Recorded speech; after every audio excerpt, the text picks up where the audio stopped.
हर चीज अपना समय लेती है। 1 घंटे में या 1 दिन में या 1 महीने में कोई सफल नहीं हो जाता। किसी भी सफलता का शॉर्टकट ठीक नहीं है। तुरंत तो बड़ा मजा आता है, लेकिन उसका परिणाम जीवन भर भुगतना पड़ता है।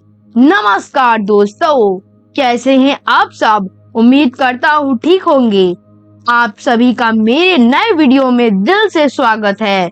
साथियों, आज हम जानेंगे जीवन में खुद को मजबूत, ताकतवर और बेहतरीन जीवन के लिए संघर्ष कितना जरूरी है।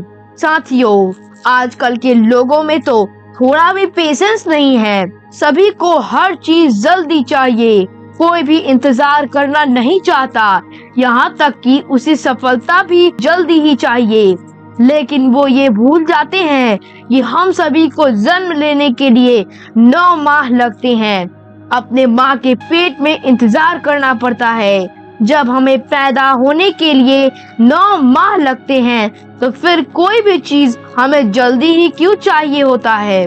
हम सभी को ये बात समझना होगा कि हर चीज अपना समय लेती है। साथियों, किसी का भी बच्चा हो, चाहे आदमी का या किसी जानवर या पक्षी का, सबको जन्म लेने में समय लगता है। सबको अपने जन्म के लिए संघर्ष की प्रक्रिया से गुजरना पड़ता है, लेकिन यह संघर्ष भी उन्हें मजबूत और सुरक्षित बनाता है। एक तितली अपने जन्म के समय 4 चक्र से गुजरती है। पहले तितली अंडा पेड़ के पत्ते पर देती है, फिर अंडे से उसका लार्वा यानी कि कैटरपिलर निकलता है। उसका लार्वा पहले अंडे को खाता है, फिर उस पत्ते को खाता है जिस पर वह जन्म लेता है, और इसी कारण तितली अपना अंडा उसी पत्ते पर देती है जिसे उसका लार्वा आसानी से खा सके, क्योंकि उस समय वह कहीं नहीं जा सकता।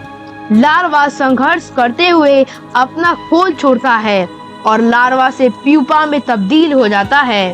पुनः प्यूपा संघर्ष करते हुए अपना बाहरी खोल छोड़ता है और वयस्क तितली में तब्दील हो जाता है।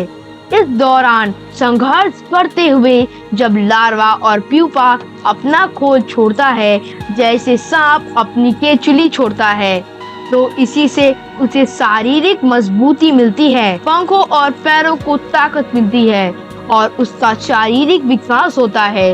जीव विज्ञान यानी कि बायोलॉजी के एक टीचर अपने स्टूडेंट्स को यह बता रहे थे कि कैसे एक वयस्क तितली का जन्म होता है। वह अक्सर अपने छात्रों को तितली के जन्म स्थान पर ले जाते थे और तितली के जन्म चक्र को दिखाते थे। एक दिन उन्होंने स्टूडेंट्स को बताया कि कुछ घंटे में तितली अपनी खोल से बाहर निकलने की कोशिश करेगी। उन्होंने छात्रों को आगाह किया कि वे तितली को खोल से बाहर निकलने में मदद ना करें। इतना कहकर टीचर किसी कार्य से बाहर चले गए। छात्र पहले भी तितली के संघर्ष देख चुके थे। पहले भी उनके मन में आता था कि तितली को खोल से बाहर निकलने में हेल्प किया जाए, लेकिन अपने टीचर के डर से वे ऐसा नहीं करते थे। आज भी स्टूडेंट्स कुछ देर वेट किए। तितली खोल से बाहर निकलने की कोशिश कर रही थी, लेकिन बहुत संघर्ष के बाद भी नहीं निकल पा रही थी। छात्रों को तितली पर दया आने लगी। वे लोग अपने टीचर की सलाह न मानकर तितली को खोल से बाहर निकालने में मदद करने लगे। उन्होंने खोल तोड़ दिया, जिससे तितली को बाहर निकलने में मेहनत नहीं करनी पड़ी। थोड़ी देर में तितली बाहर थी। अभी छात्र तितली की मदद करके बहुत खुश थे, लेकिन यह क्या, थोड़ी देर बाद तितली मर गई। सभी छात्र बहुत दुखी थे। टीचर के वापस लौटने पर उन्होंने सारी घटना टीचर को बताई। तब टीचर ने छात्रों को बताया कि खोल से बाहर निकलने में तितली को जो संघर्ष करना पड़ता है, जो समय उसे लगता है, उसी में तितली के पंखों को मजबूती और शक्ति मिलती है और उसी से उसका शारीरिक विकास होता है। चाहे आदमी का बच्चा हो या किसी पशु पक्षी का, सबको जन्म लेने में समय लगता है। हर चीज सही रूप में आने में अपना समय लेती है। जिसने भी अपने बच्चे का संघर्ष छीना है, समझ लीजिए उन्हें अपने बच्चों की देखभाल हर तरीके से हमेशा ही करनी पड़ेगी। अपनी संतान की बेहतरी के लिए कठोर बनने में कोई बुराई नहीं है, और तो और यह आपके और आपकी संतान दोनों के बेहतरी के लिए है। आजकल ज्यादातर बच्चे सीजर से पैदा हो रहे हैं। जन्म के समय एंथोसिया का इंजेक्शन लग जाता है। अब न तो माँ को ही संघर्ष करना पड़ता है और ना ही बच्चे को। जब बच्चा नॉर्मल पैदा होता है तो माँ और बच्चे दोनों को संघर्ष करना पड़ता है। एक तरफ माँ को असहनीय दर्द को सहना पड़ता है तो दूसरी तरफ बच्चा संघर्ष करता है, जिससे उनको मजबूती और शक्ति मिलती है। लेकिन सीजर से बच्चे पैदा करना अब तो जैसे मानो फैशन कहे या शौक हो गया है। कई बार यह जरूरी भी होता है, लेकिन इसका परिणाम आगे माँ और बच्चे दोनों को भुगतना पड़ता है। इसमें माँ की जीवन शैली का दोष है और कुछ दोष डॉक्टर का भी है, लेकिन कई बार किसी का भी दोष नहीं रहता। ऑपरेशन से डॉक्टर की मोटी कमाई हो जाती है और उनके हॉस्पिटल का कमरा भी होटल की तरह कमाई का जरिया बन जाता है। अगर जब बच्चा नॉर्मल पैदा होता है तो उसमें मामूली कमाई होती है, क्योंकि उसमें ज्यादा दवा और इंजेक्शन की आवश्यकता नहीं पड़ती। आजकल तो ज्यादातर डॉक्टर अपने घर को ही हॉस्पिटल में बदल दिए हैं। इनके साधारण कमरों की कमाई होटल जैसी ही है।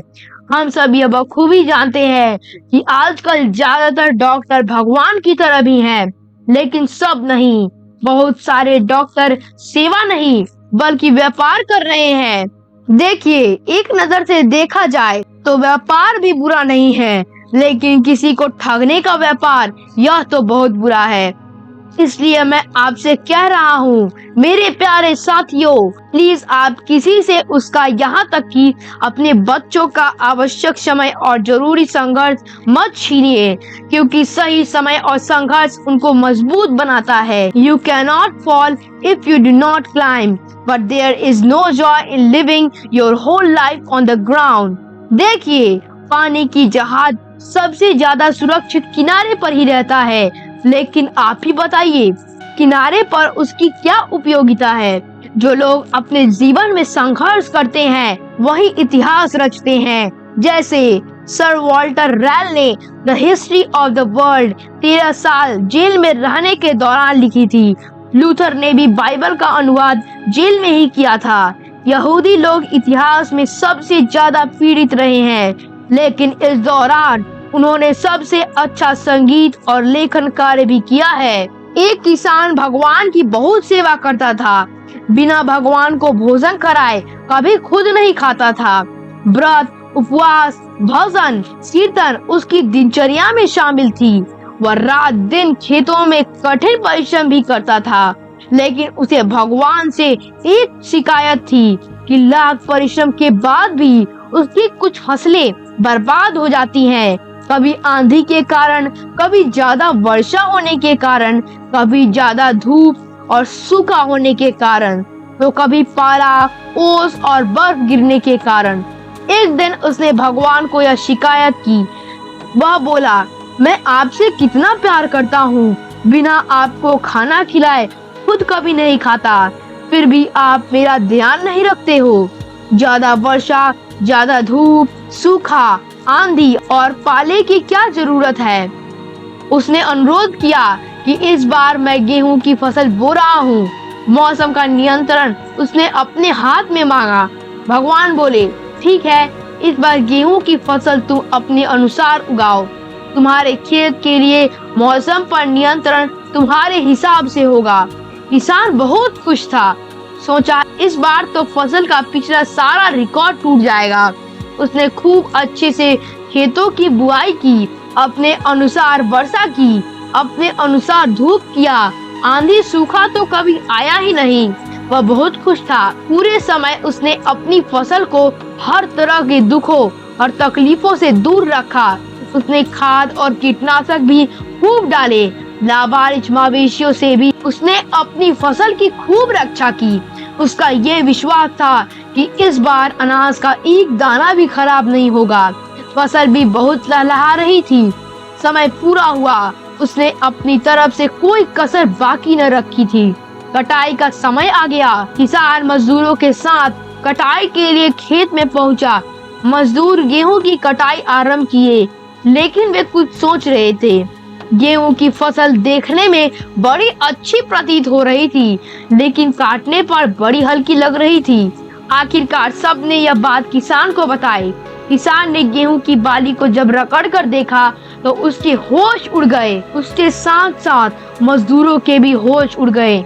गेहूं का तो बिल्कुल विकास ही नहीं हुआ था। गेहूं के दाने इतने कमजोर और हल्के थे कि फूंक मारने से भी उड़ जा रहे थे। किसान बहुत ही निराश और हताश हुआ। उसने ऐसी कल्पना कभी सपने में भी नहीं की थी। थक हार कर वह पुनः ईश्वर से बोला, इस बार तो मेरी फसल पूरी तरह से बर्बाद हो गई। गेहूं के दाने तो बिल्कुल भी मोटे नहीं हुए।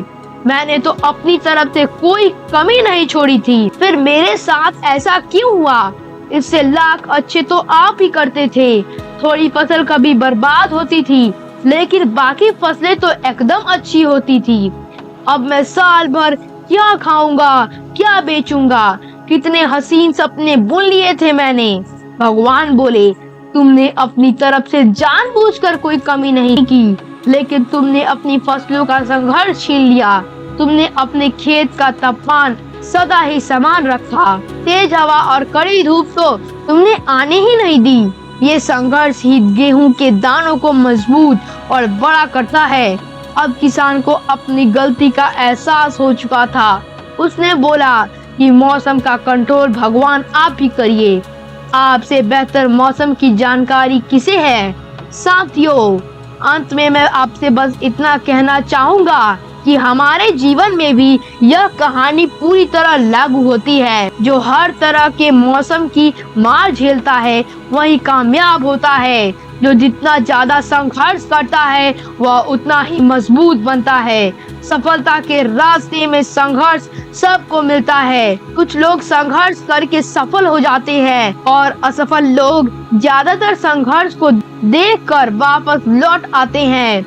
यही उनका फेलियर का कारण है। सच ही कहा गया है, राह संघर्ष की जो चलता है वही संसार को बदलता है।